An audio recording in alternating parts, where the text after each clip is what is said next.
Hi. Have you ever had a friend or family member overdose? Did it have a major impact on your life? Today, drug overdoses are now the leading cause of death among Americans under the age of 50. Today, I'll be informing you of this horrific current event in America.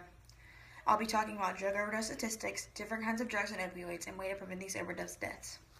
According to these statistics, America needs a huge change in reform. First topic of discussion, drug overdose statistics. The New York Times' best estimate is that deaths rose 19% from the 52,404 recorded in 2015.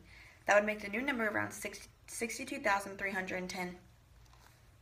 Dr. Tom Frieden, former director of the CDC, says that this problem can only significantly worsen. The New York Times also states that over 2 million Americans are dependent on opioids, and aside from this number, 95 million use prescription opioids. Approximately 59,000 to 60,000 people died in 2016 from drug overdoses. 91 Americans die every single day from an opioid overdose. Among new heroin users, 3 out of 4 abused prescription opioids before heroin and will blatantly admit it.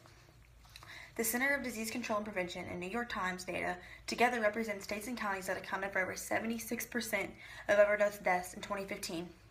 We can say with confidence that drug deaths rose a great deal in 2016, but it is hard to say precisely how many died and which places drug deaths rose most steeply. There was a delay in the toxicology reports, but the exact number of total drug overdose deaths was 62,490. The true number could vary several thousand from here. In Louisville, Kentucky, in the 72-hour period, 118 overdose calls were recorded. Over a 4-day span, Louisville emergency crews responded to 151 overdose calls. CNN wrote along with Ben Neal, who is a supervisor and paramedic for Louisville Metro EMS, on a Sunday afternoon from 4 to 7 p.m. In this time, Neal's crews responded to over 9 overdose calls. In addition, here are the types of drugs that people are using and overdosing on. First, prescription opioids. They are prescribed by a doctor and treat moderate to severe pain. Common types are oxycodone, hydrocodone, morphine, and methadone. Second is fentanyl. It is a synthetic opioid pain reliever. It is way stronger and more powerful than any other opioid. It treats severe pain, usually for cancer patients, but is made illegally and is on the rise in many states. Heroin, of course, is illegal. It is derived from morphine. People use it to inject in their veins, muscles, and under the skin. It is on the rise in many states because it has a low price and is increased in availability. In spite of these horrible statistics in drugs, there is a way to prevent this usage. One major way, do not try it. Do not use it. Preventing death is very major as well, though.